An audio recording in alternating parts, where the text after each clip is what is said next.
So now I would like to welcome to the stage Wendy Saunders from Toka Tu Ake, which is the EQC, who is kindly supporting our next speaker. First, we're going to hear from Wendy, and after that, you'll hear from Gavin Smiths around some of the work EQC is doing here in Aotearoa. And please remember to put your questions into Slido. Thank you. Kia ora tēnā koutou katoa. Ko whare puponga tō maunga, ko Waikato te awa, ko Rākawa te iwi, ko Ngāti Huri te hapu, ko Pikitu te marae, ko Wendy Saunders toko ingoa. Thank you so much for having me today. It's a real pleasure to be standing in front of the landscape architects. EQC are really proud to be a sponsor of this event, and if you're not familiar with EQC, we are currently called the Earthquake Commission, soon to be renamed the Natural Hazards Commission as of the 1st of July. But we are, so for those of you who are from overseas, because I think there's some overseas people, so yes, we're the government insurer of natural or most natural hazards in New Zealand. If you have house insurance through a private insurer, then you have EQC cover. And so we care about our liability as an insurer, of course, because we hold a lot of the residual risk that the government has for poor planning and poor decision making. And so because of that, we are also extremely interested in how we can reduce the risks to our communities from various natural hazards. So it's a real pleasure to be able to sponsor this session, and Gavin Smiths, who I'll introduce after myself. So I'm a principal advisor and the champion of land use planning at EQC, and we do a lot of work working with councils, writing submissions. We're going to select committee next week for the fast approvals bill. And so I'd like to just share with you a little bit of some of the work that we're doing at the moment, where I see a real key role for you as landscape architects. Now, I can't believe I have not connected with you guys before. Like, I've been in this area for over 20 years, and I've never ever thought to connect with the landscape architects. And yet what you're trying to do and what we're trying to do is actually really, really related and connected. So I hope this is just the start of a conversation that we can have. So I'm going to talk to you today about what possible role you could have in just one aspect, because I think you can be involved in a lot of different aspects, around planning for land use recovery. So why does EQC sort of care about landscape architecture? Well, I must admit, when I was first approached, thank you, Debbie, to be a part of this, I had to actually look up what is a landscape architect. Like, I actually had no idea, I'm very ashamed to say. But according to your website, it's around the creation of new landscapes, urban, rural, residential, and it's about the management and conservation of natural heritage landscapes. And so I see that there's a lot of synergies between what you're trying to do and what we're trying to do to reduce risks, particularly before an event occurs, but not only just before, but your role immediately and in the probably decades after events occur. I see, I'll just cover three things today. I see your role can have a key part in reducing risks for future events and in that recovery role. I think we're both interested in that creation of new landscapes that can occur from events, from physically changed landscapes to those that just need a bit of love and attention after an event, like what we heard this morning. And also sort of thinking about ahead of time, what could change? Imagine if we had this opportunity to actually really do some considered and appropriate design thinking before an event occurs. So what can happen to the land? For instance, if communities need to relocate, that land still has to do something in the meantime. It still needs to be an accessible, perhaps public place. So we really need to be thinking about what we can do with that. And Simon has stolen a lot of my thunder here today. You've just heard all about the importance, of those green spaces. Nature-based solutions and sustainable urban design are all great risk reduction options. So we've heard from him about Auckland. This is Greensland Reserve. And at its peak in the floods in 2003, and that flood exceeded a 1 in 100 year event. This retention, this park featured as a really good retention pond. And yes, the streets around here still flooded. It was such a big event, it overwhelmed this. But it still held back so much water that the impacts of that flooding was still reduced. But for the future, we need to be thinking quite big. So you can see sort of the park during and after. And this was it last year. Gavin came over last year and we actually had a tour with Auckland Council and went to that park just to see, what's happening in this space. And from our point of view, this is awesome. We'd love to see more of this being designed in our towns and our cities to help reduce the flooding. This is the green print plan for Christchurch, and I'd just like to tautoko what Mike shared this morning about his experiences in Christchurch, and I'm sure many of you in the audience from Christchurch can appreciate, the recovery and what's gone on and what we actually knew about the hazards and risks before the Canterbury earthquake sequence as well. So after the Canterbury earthquake sequence of 2010 and 11, over 8,000 homes were bought out on the flat, liquefaction-prone land, as well as in the Port Hills. And this green print was done for the flat land around the Avon River. So this plan, these earthquakes happened in 2010, 11. This plan was formally sort of accepted in 2019. So there was quite a time lag between when we knew that the red zoning was going to occur and when there was an actual plan to regenerate that land. However, nature didn't wait for the plan to be developed and consulted on. Nature has started to take over and what's referred to as the greening of the red zone, which has created issues for those implementing the plan. Because as you can see, it's become a bit of a wetland in places. Once there's fresh water, any activities become a prohibited activity. And you can't actually remove the road. Or you can't actually try and, change anything. Now that status might change now that we have a new direction on the MPS for freshwater management. But we'll see what happens with that. So the picture on the left hand side, you can see the road and the houses still there after the cleanup from the liquefaction, and the one underneath is showing how nature has truly taken over. And so looking at the recovery, the creation of new landscapes from physically changed landscapes, sometimes doing nothing and letting nature take its course is actually perhaps the best option. Let nature take its own course, but it needs to be, a considered decision around the options. On the other side, you can see where there is a road in the red zone which has been converted to a child's or a kid's sort of cycling skills layout, which is an awesome use of that space, and around creating a new space for children to be able to play in such a kind of, for a lot of people, quite a depressing and upsetting sort of area to go back into. And yet it can bring joy to the children who can still relate back to that neighbourhood. So we need to think about how we respond to events before they occur. Now we have these big events, the Matata debris flow, not big as far as the population affected, but very big for that community back in 2005 when a debris flow came through and destroyed a number of the houses there.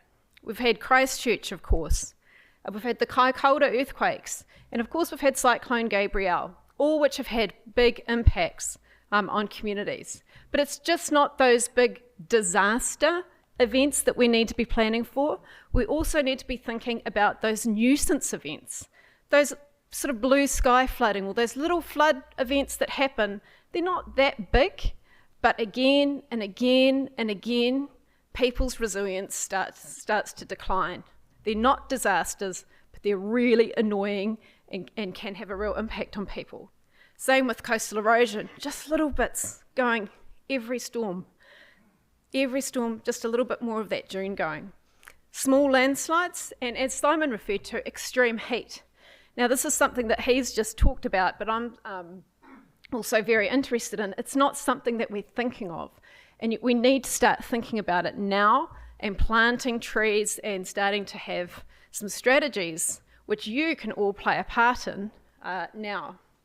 So we're a very geologically active country. We are going to have more severe weather events, so we do need to start thinking about how we're going to respond and thinking about what could change.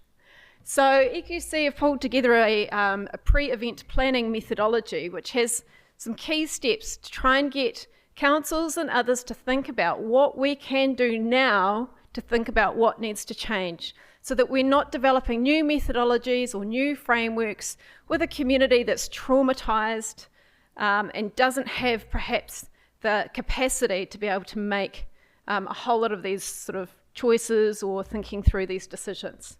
So the first step is to identify the hazards and risks that could impact communities and the governance arrangements. Consider what may need to change and then prioritise those. Assess what planning processes may need to change to enable a faster response and recovery, and use this to inform other planning tools. For instance, it would be great if we had some pre-agreed arrangements around engagement after an event. Iwi, for instance, they are slammed during the response of an event and the recovery. They don't have time to be consulted on what should happen, with some of the details. If we can think through ahead of time what some of those details could be, and have agreements with iwi in place already around some of those arrangements, it'll make things a lot more efficient. So, what role can you have? I think there is a significant role for landscape architects, and that's why I'm so excited to be here today to start this connection, because I think it's just opened up a whole new world for us on what we can achieve. Consider how risks can be reduced now before an event happens in your project. So when you're doing a project, have a think about the heat, as you heard Simon talk about, but also think about, the flooding or other hazards that might be in that area and how your work can help to reduce that. Identifying what, where and when are the opportunities to change. Do you think that there will need to be a change in the district plan to allow what you want to happen? If so, flag that. What I would love to see is a mandatory non-regulatory chapter in the district plan which actually outlines the changes that will happen to the plan after an event. It will need tweaking. It won't be perfect because you can never plan for the exact event, but actually having that thought process, that engagement on it, the consultation and agreement on this is the general way that the plan needs to change to allow for a more efficient and effective recovery.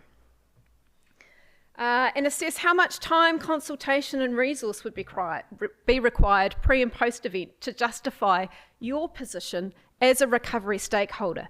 Thinking now might actually save heaps of time and money after an event. So use that to justify a position that you have had. And you've heard from some of the speakers today, just sort of go for it and just sort of work around the edges. So I'd really support and encourage you to give a lot more thought about this.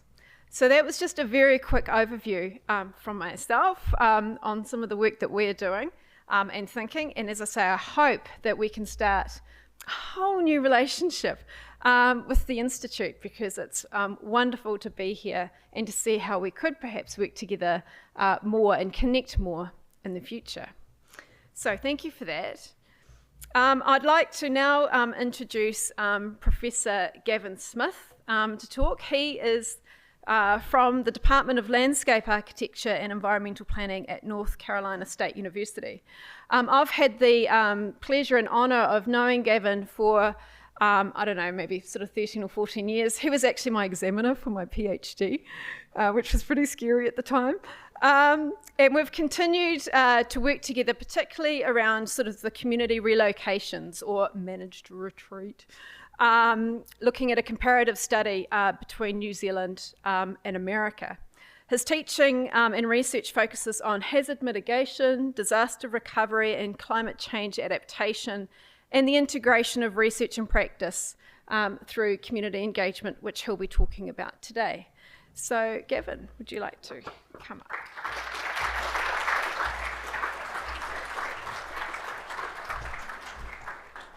Okay, great. Thanks, Wendy, and thanks, everyone. Thanks for inviting me. I will say, after a long trip from the east coast of the U.S., I made one mistake. I turned on the television and turned on CNN. And so I'm just really glad to be here and kind of away from the clown show that is the United States. So thank you for that. It's great to be back. I'm usually here once or twice a year. Love it. In fact, I may be reaching out to some of you if you have political influence. We're contemplating relocating, leaving the U.S. We've about had enough. We'll see. We'll see in a couple months. I don't know. I may be calling. So anyway, enough of that.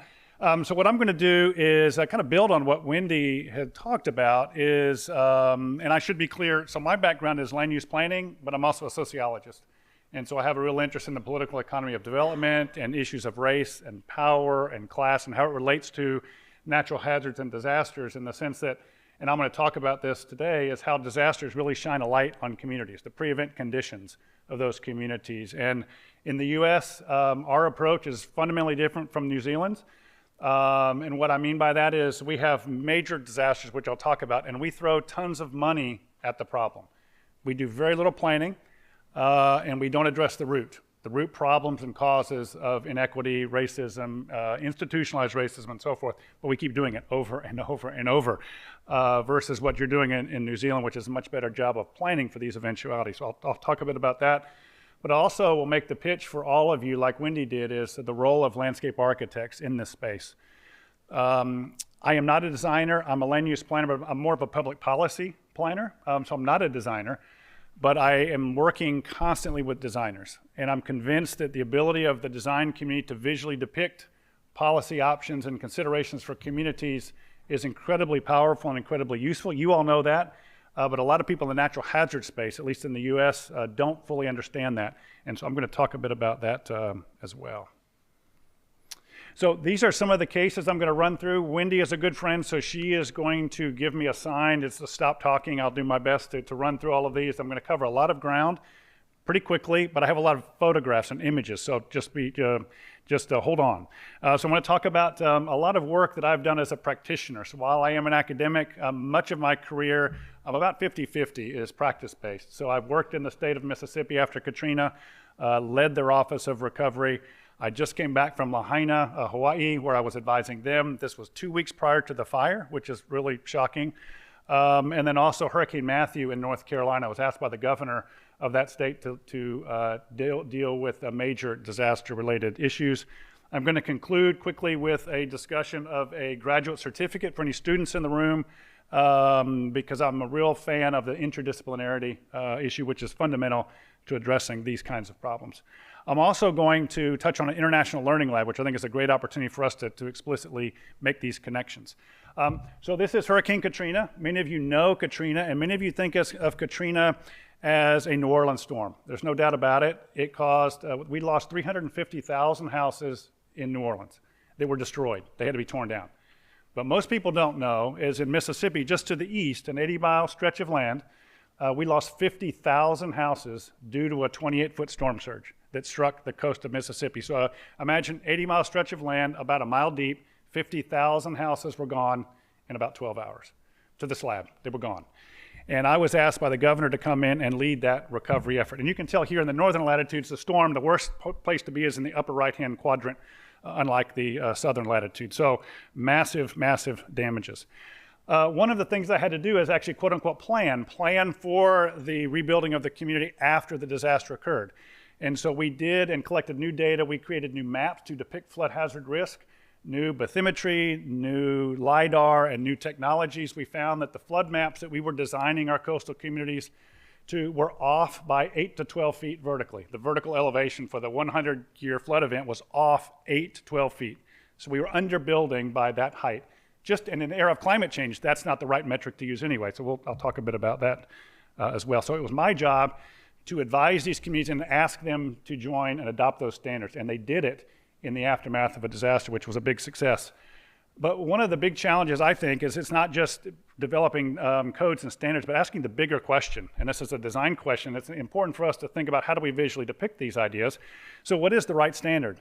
Designing to the 1% annual chance flood event, the storm in Mississippi was a 100-year flood, but it was a 28-foot storm surge. In an era of climate change and sea level rise, should we be designing to that standard? And who decides? Who pays for it? What is the right design standard, if you will, in an era of climate change?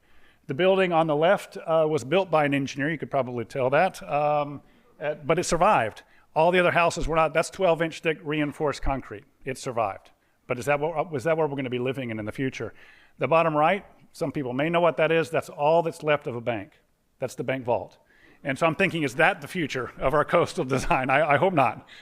And yet on the top, you see the happy family literally sitting on a dinghy, eating an ice cream cone. What you can't see behind that sign was a 3-story condo that was wiped away to the slab. And they're saying, come back, let's build back here where we once were and we can have a good time.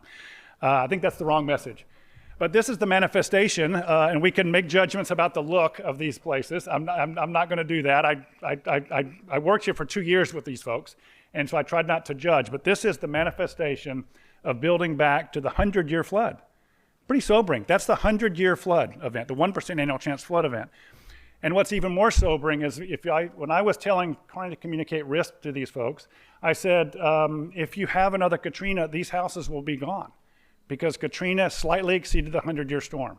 So pretty sobering. And I was trying to say, should we be living here? I didn't want to say that explicitly because, and I'll talk about this in a moment, the nexus between thinking about deep place attachment and where we live is really important to me. The image on the bottom right doesn't look like much, but that is one of the 50,000 slabs that were left. That was one of 30,000 slabs 10 years after the storm. So they rebuilt back about 20,000 homes, but 30,000 vacant lots remain 10 years after the storm because of the cost of construction, among other things, the downturn in the economy and the BP oil spill. All of these factors were bringing up to me really interesting and important questions about how do we design coastal communities? Most people think about Katrina, they think about New Orleans, and it's a beautiful place, it's incredible, but what about the small and mid-sized coastal towns? That's what I think is really interesting and there's some really important design questions.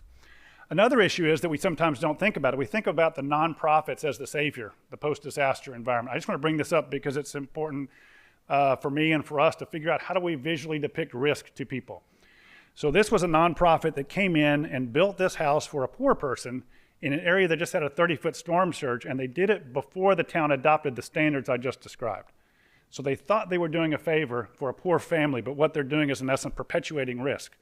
Instead of saying, okay, tell us more about what is the appropriate design standard. The maps and standards weren't codified yet, but we could show them. We could show them visually a simple schematic that says we believe on this elevation, the house will be elevated. In this case, this house should be elevated about 20 feet in the air on piles. And so again, perpetuating risk among the most vulnerable. So I'm going to tell you the antidote, I think, to this issue. And I would strongly encourage anybody that has an interest in this space, issues of equity and design and disaster resilience, is check out the Mississippi or the Gulf Coast Community Design Studio. Great friend David Perks runs this studio. His design studio was in Jackson, Mississippi. The storm happened. He moved his family and his studio to the coast. He's still there today. He basically moved his life and his family. That's how serious he takes it. And what David does, in a nutshell, is he advises and designs communities and homes for poor people. And he does this because he has foundations that offset his costs. So he, in essence, offers high-dollar architectural and landscape architectural design services for poor people, which is pretty amazing. And so he does this in deep collaboration with nonprofits and others. This image actually on the left, I'll show you a few aerial images. This is one I took actually hanging out of a helicopter after the storm. Doesn't seem like much. It's up the Biloxi Peninsula. Those buildings that are sticking out, those are casinos. They're floating barges about the size of a football field. The one that's perpendicular or parallel to the shore on the upper portion here That's about 100 meters. It broke loose from the moorings, came in and crushed these communities. These were casino barges. They thought it was a sin to gamble, so they put them in barges offshore. It's a long story. But nevertheless, it destroyed the fabric of these communities. This was a Vietnamese fishing village.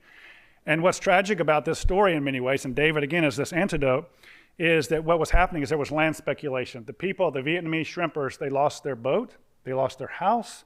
They came from Vietnam. They were very uncomfortable with American institutions like banks, so all of their cash was in their house. Everything was gone except their land.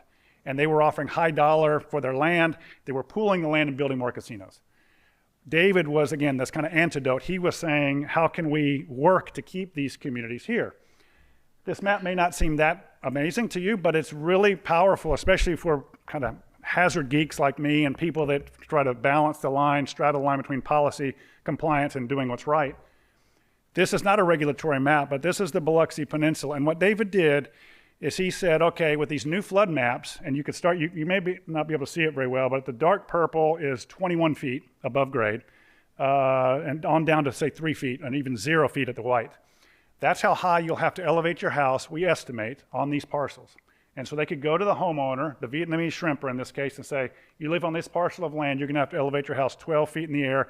If your house is 1,000 square feet or 500 square feet, it's gonna cost you $50,000. And so he started doing the math with them, and he started running through these different scenarios and thinking about what it would cost. And so this is his shop. This is David sitting here. If you look at the board, those are all of the houses, those are all housing projects he's working on, both of those columns at one time. That's just a snapshot in a day. It's amazing the operation that he's running. He's built hundreds of homes for poor people. He knows how much it will cost. He understands how much money they may receive in post-disaster payouts. And so this is just an example of some of the work that he's doing. This is one example here, the happy family. The image on the left is the house they designed, purposely inverted roof. In the back is a cistern that collects water that reminds them of back home. So this is just one house of many that David has designed for these communities. So that's a quick snippet of the Mississippi case. Another story I wanted to tell you about is in Lahaina. How many of you did you hear about the Lahaina wildfires? I mean, I imagine most of you did. Absolutely tragic. I was there with a student a week before the fire in Lahaina, and we were looking at the role of nature-based solutions in attenuating wildfire risk. It was actually quite surreal that we were there doing that kind of work.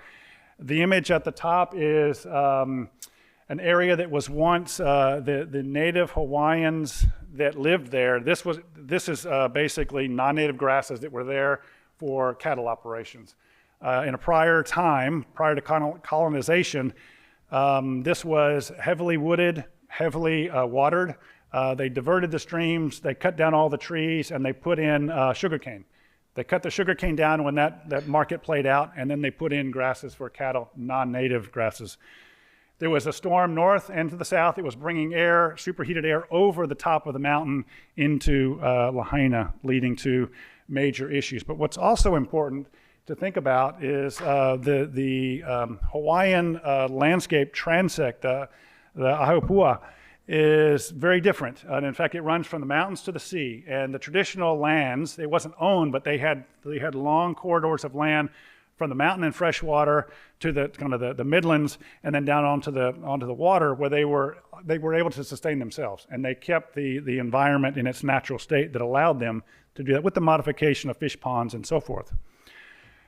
The image on the left is what Lahaina once was, and you can see if in fact they had not destroyed just to the, if you will, the north up onto the mountains, that was once vegetated all the way up to the mountain slopes. They cut all that down and turned that into sugar, like I said, and then non-native grasses. The winds were coming over, and then just like a blowtorch came in through the city and incinerated the town. What's happening now is a lot of people that had their homes handed down to them for generations, they're modest, but now to try to rebuild that house today would be about $1 million. They're very modest, 800 square foot house. In Hawaii, the housing prices are incredibly high.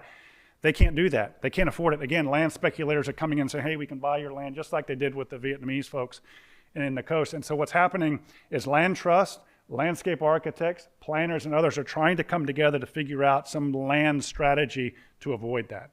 And so again, that's just one example of how we can, as landscape architects and designers and advocates, can try to avoid these types of issues. In fact, there's a big issue going on. This was initially the site of the original kingdom in Hawaii. And this is where the king lived, in Lahaina, prior to colonization. All of this that seems very attractive to us, to a lot of Native Hawaiians, is not necessarily an attractive place because it once was where the king actually lived in much different types of housing. So again, going to shift gears a bit. I'm going to kind of go through these fairly quickly, and I'm going to be watching Wendy to keep me on track. But this is another project that I led. I've had the good fortune of working for 4 governors in different states, extreme conservative in Mississippi, where I worked, but also progressives in other states.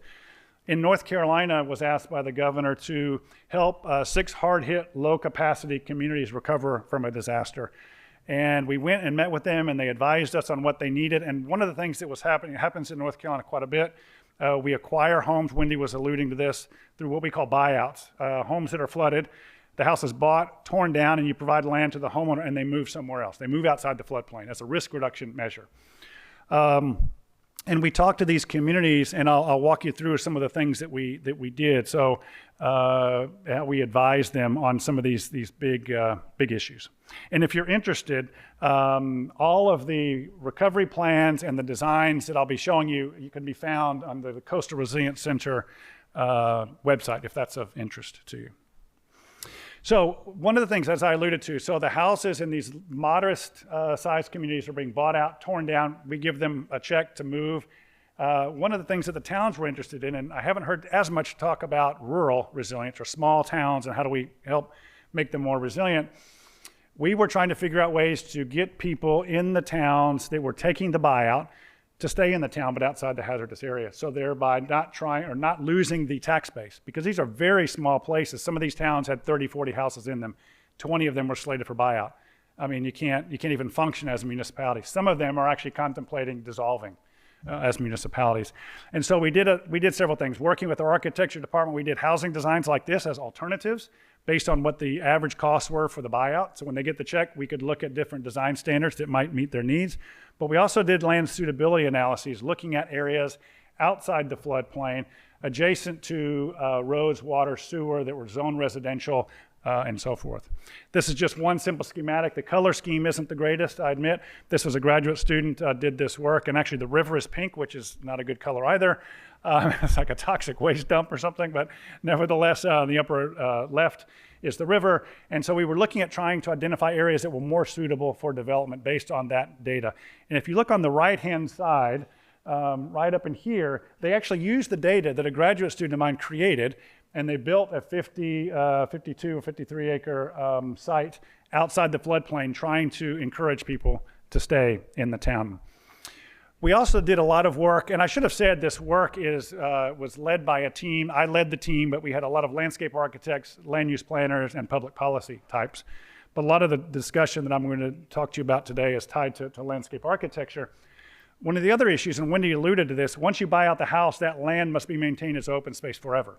The idea is if it floods there, you're not going to have a disaster. There's not a structure in place. And so we were also looking at different design strategies to think about what do you do with the land. And in these small towns, they don't even have time to think about this. They haven't planned for it. They have very modest staff.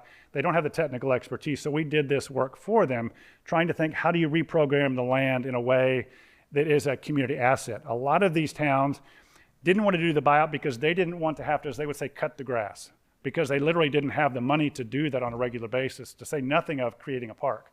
So we worked with them on all kinds of other issues tied to parks and other aspects. And Wendy just gave me the 5 minutes on, wow, I'm going to have to speed up. So this is just one example of one of the communities, looking at how we might move them up onto higher ground.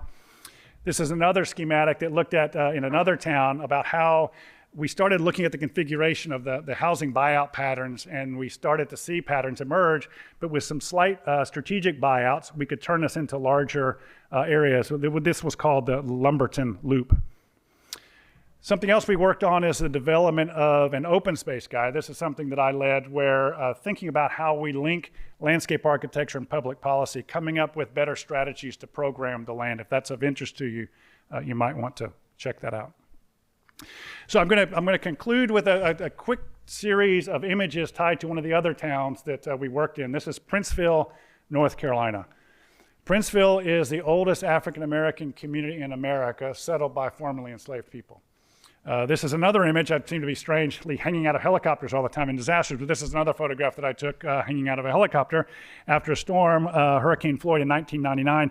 You can see the levee that runs here. This is Tarboro, predominantly white. This is Princeville, 99% African-American. And they, in essence, were allowed to settle here. This is actually a mural, a beautiful mural that's painted. I hope it's outdoors. But these are Union soldiers at the time of the Civil War helping these folks to this land, moving them to this location. Flash forward to 2014, and they showed, by the way, in Hurricane Floyd in 1999, I was talking to them about potentially being bought out and moved to higher ground. And they said not only no, but hell no, and not will somebody that looks like me should be talking to them about this. It was very clear. We could talk about this maybe in the Q&A. But nevertheless, 2014 happened, they were flooded again. And so they decided, yes, they were interested in a partial relocation. So the governor asked me to put together a team, and I did that. And this is a 52-acre site for scale. This is Princeville, here's the river, and then here's the levee. I did that, and we put together a team of some of the best architects in the country.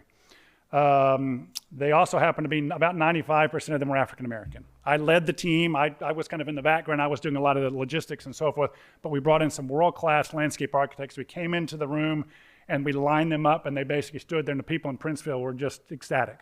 And in fact, we even had a place for kids to help design their community, and kids were coming up during the break saying, hey, I can be a landscape architect. Hey, I can be an architect. I mean, it was a really, really powerful event. But we also, these are not the design team, by the way. And this is a point I want to make, is that in the idea, we didn't call it a design shred either. That word is too fancy. You know, we call it a design meeting or a design workshop. It was a week-long workshop, but I partnered because I used to work in emergency management, and these are folks that are experts in logistics, and so they took care of everything that helped us operate effectively and work on design. We didn't deal with any of the transportation, feeding, sheltering. We had, these public meetings every night, and we had the multiple iterations. We had a media van. We had a place in the upper right where people would check in. The designers from around the country would check in. They would take their time. We used their time. We billed their time and used it as a non-federal match to get grants for the community. They volunteered all the time, of course. But so we really worked with emergency management. And I would encourage any of you that are working in the design field to think about non-traditional partners. They really made our lives and our jobs much easier. We had a weather person that told us when it was going to rain and when it was not going to rain so we could get out in the field. I mean, it was pretty amazing. We also, if you're interested, we filmed this, and it turned into a PBS series, 3 Towns, 3 Rivers. If you're interested, it's online, documenting this. These are just some quick images I'm going to show, and if Wendy gives me just a few more minutes, I'll see. But just very quickly, this is with some of our design team looking at a gutted church, but just walking through the area. Very powerful moment. I'll explain it in a moment, or in more detail in just a few minutes in a slide. This is Commissioner Bullock. I don't know, how many of you know who the Platters are? This is an older question, like anyone? The Platters, the band? This is the singer that he's from the Platters. He's from Princeville, but he is the lead singer of the Platters. So there you go. And if you ever want to check out the song Only You for the younger group, he would actually break into song saying Only You to our design team and point to us. Sounds a little bit corny, but it was really, really pretty amazing. And he is actually here, and this is a very serious comment. He is standing there briefing us, getting us energized to help. This is Shiloh Landing. This is where slaves were offloaded at that site during the Civil War, prior to the Civil War, and taken to Tarboro and sold into slavery. And so this is where we started our meeting. I mean, it was incredible and very inspirational, highly motivational. These are just some quick images about thinking about some of the brainstorming issues. We also have an African-American music trails. We were thinking about just ideation in multiple iterations of different bigger ideas, broader visions. How do we live with water? How do we think about the 52-acre site that's just on the outskirts of town? How do we connect to that? Of course, a lot of our work was tied to understanding the relationship of the town and water, because, for example, everyone is baptized in the river, but they're also devastated by the river on a regular basis. So we were trying to figure out design strategies to deal with those complexities. This is us working throughout the day, multiple iterations. These are design meetings that we had We were basically, as I mentioned, working for 5 days straight. And as you know, in a design meeting like this, it's constantly iterating and having meetings and talking through issues. These are designers going through the process. Again, one of the or one of the town council members talking to one of my students. It was just a really powerful example. These are some young women that lived here, moved on to college. They actually are teaching in college. They came back to work and kind of serve as the next generation to think through what Princeville could be. This is an important image. One is on the upper left is Shiloh Landing that I alluded to. The other image, that is Freedom Hill, when I mentioned that when the Union soldiers brought them in, but that's also where they have their baptisms, and then the 52-acre site. And we were thinking about how they're connected. How do we spatially connect these three places as we're thinking about the redesign of the place? This is another way to depict these same ideas. This is just one of the final images that we had. We were looking at protecting the town, but also how do we connect, this is the 52-acre site, a schematic of it. How do we connect it, if you will, back to the original part of the town that still exists? And just in closing, I will say one of the things that I would be interested in talking with you more about, and something I'm very passionate about, is this idea of interdisciplinary thinking, but also visualization of policy options. Remember something I mentioned earlier. So I teach a graduate certificate in disaster resilient policy, engineering, and design. And so the design includes land use planning, it includes landscape architecture and architecture, but we also have environmental scientists, we have engineers, we have social scientists and so forth. You can pursue one of three tracks. And again, I'm absolutely convinced, and I'm just going to make this pitch one last time. While I'm a public policy planner, my career has been spent talking about disaster management and writing about it and having some success, some impact. But the ability of all of you as designers to visually depict these ideas in a convincing way, I'm absolutely certain that's where we need to be headed. And I'm working with many of you on those types of questions. That's not my background, but it's many of yours. And then just the last image I will show is, that brings us full circle, and Wendy has given me the time, I know it is time, thank you, Wendy, is something, and one of the reasons, I tend to come to New Zealand and Australia once or twice a year. I love it. As I mentioned, I may be reaching out to some of you if I do choose to make this home, and I'll bring my family. We'll see. But nevertheless, we're working on an international learning lab that is linking New Zealand, the US, Australia, and the UK on lesson drawing on things like managed retreat and buyouts, natural hazards risk reduction. We're building the team. I'm going to Brisbane in a couple days to actually continue to codify this idea. And so working with professional associations like yours, I'm really keen on exploring that opportunity. So with that, I'll stop. I'm sorry if I went a little bit over time, but thank you.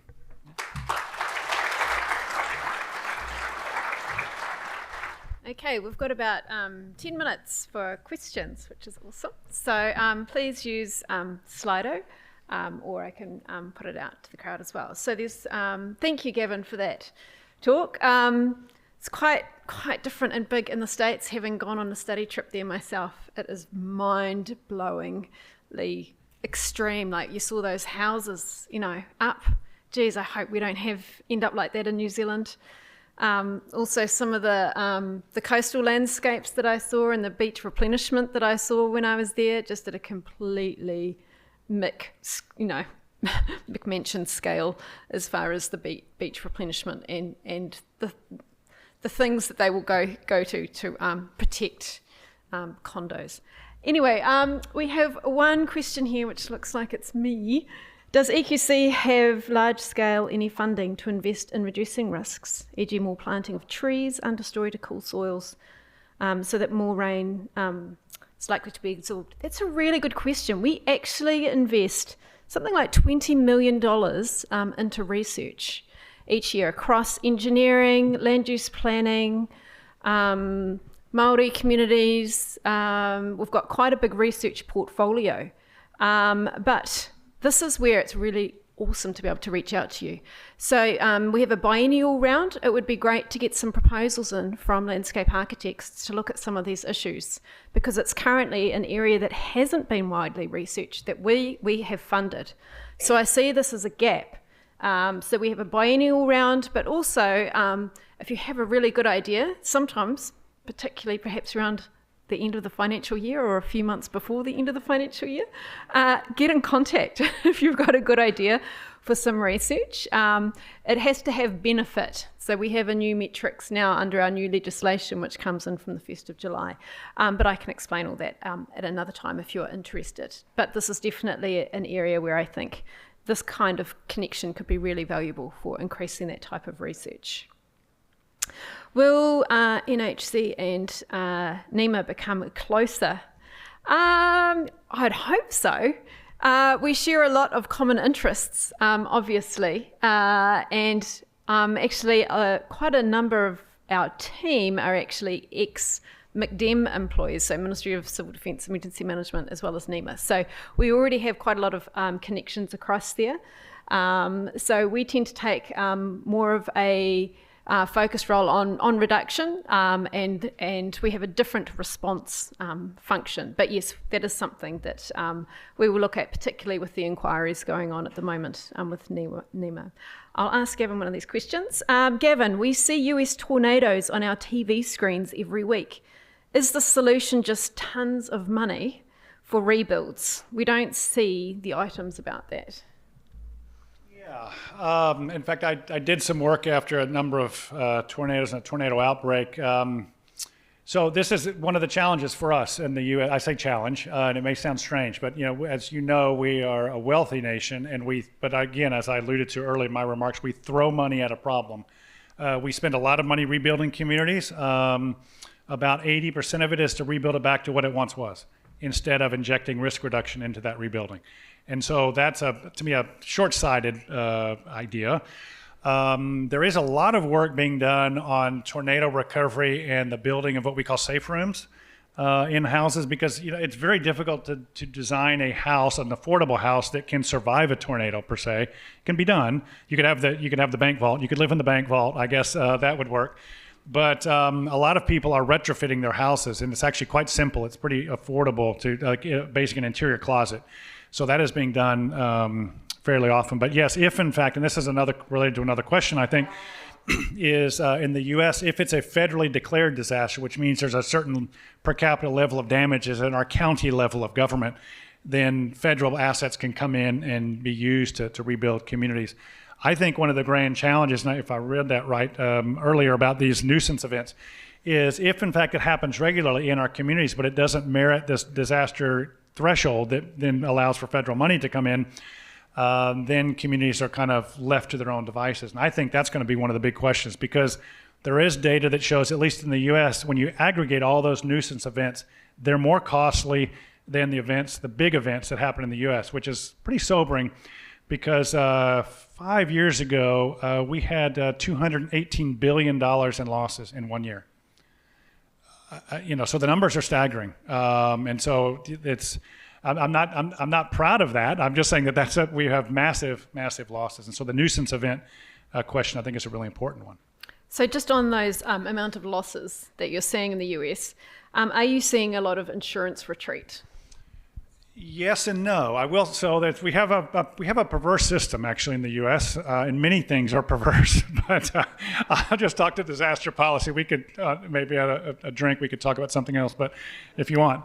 But we have two programs that are somewhat counterintuitive. So one, we have the National Flood Insurance Program that provides if your community has adopted a flood ordinance, you can gain federally backed flood insurance. Historically, that flood insurance is subsidized by the federal government, so it is not actuarially sound. It's subsidized. So in essence, that has the perverse incentive, in many cases, for poor people, it's still too expensive. But if you're middle and upper income, you can buy flood insurance on the cheap, and it encourages you to build on barrier islands and floodplains and so forth. We're moving towards actuarially sound rates, which literally took an act of Congress, and it was very contentious because that was a lot of people didn't want to actually pay the true risk that they face, because we have incredibly risky developments. The other is post-disaster aid.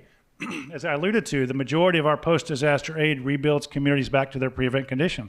Why are we doing that? I mean, we spend 25% on average rebuilding communities safer, like elevating the houses in Mississippi.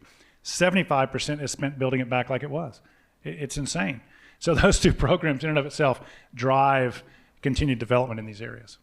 And I think the insurance retreat issue is something that we need to be really seriously considering in New Zealand, and it's already happening in some places. Our scheme, you only have EQC cover if you have private insurance. Your insurers review that annually. So unlike your mortgage, which might be for 30 years, your insurers will be reviewing your insurance every year. If you don't get private insurance, you don't get EQC cover. So there's a big implication of that. You can then apply to us for EQC cover, but it's at our discretion.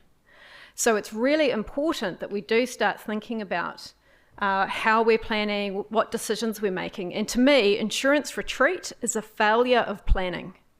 We have completely failed.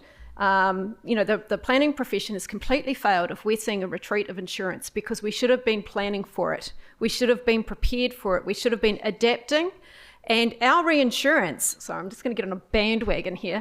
Our reinsurance is really important for us, but also for you.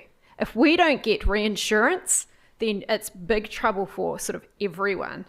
And the reinsurers, they look at a whole lot of things, and what was mind-boggling to me, I had no idea, they look at our district plans. Can you imagine how boring that must be for someone sitting in like Zurich or somewhere?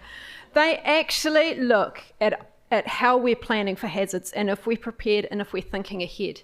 And if they think that we're not, that has an impact on our reinsurance. And it's a very contestable market. Not everyone can get reinsurance, which is why a number of companies, particularly in the States, tend to go under. Anyway, I'll get off my bandwagon. Well, I should say, to answer your question, I think I went off on a tangent, is homeowners insurance does not cover floods. So we have a separate policy. But yes, there are large-scale retreats out of places like Florida and Texas and other hazard-prone areas, some in North Carolina, of housing insurers, but that protects you against wind. So wind is a big threat for us, whether it's tornadic or whether it's hurricane-induced. And we only cover land damage from floods. We don't cover damage to your house from floods. Your private insurer still covers that. There's a whole lot of small print. Philanthropy seems to play a big role in funding these large-scale projects that you were talking about. Why do you think USA has so many philanthropists, and how can we get more of this in New Zealand? Well, that's easy. Well, I'd have to move here to actually work with you on that problem. I don't know. So I'm trying to set the table here, but I need to stop saying that. So yes, we have a lot of philanthropy, and I mentioned the work with the Gulf Coast Community Design Studio, and the people that I found that are really successful and entrepreneurial, like David, are figuring out how to partner with these nonprofits and philanthropic organizations, and it takes a lot of skill and a lot of dedication. There are a lot of philanthropists, but again, so much of our post-disaster aid is from government. And that can be good or bad, and maybe we could even talk about that perhaps in another day. But yeah. And just one last question. I'll sort of tie in a couple of questions here.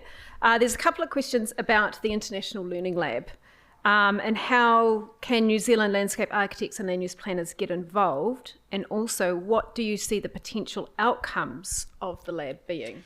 Sure, and I was kind of throwing that out as a teaser the last slide. So yes, and literally going to Brisbane in a couple days to work with the Natural Hazards Research Centre in Australia on this topic and starting to flesh it out. So our thinking is we would have kind of three arms. We would have, one would be engagement, like community engagement. One would be research, like very applied research, not just pure academic research, but applied research.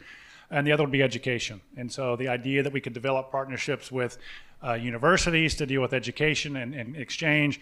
We could develop partnerships with professional associations like yours. That to me is like the catalytic effect, because you can partner with the association and then the team of others could come together. We're going to be developing an agenda that deals with those three pillars, if you will, in time. So the timing is perfect. And so maybe we can talk more about that in the coming months, actually. Yep. Yeah, so it's still very much under development at this time. Yeah. Okay. Thank you very much. That's all we have time for.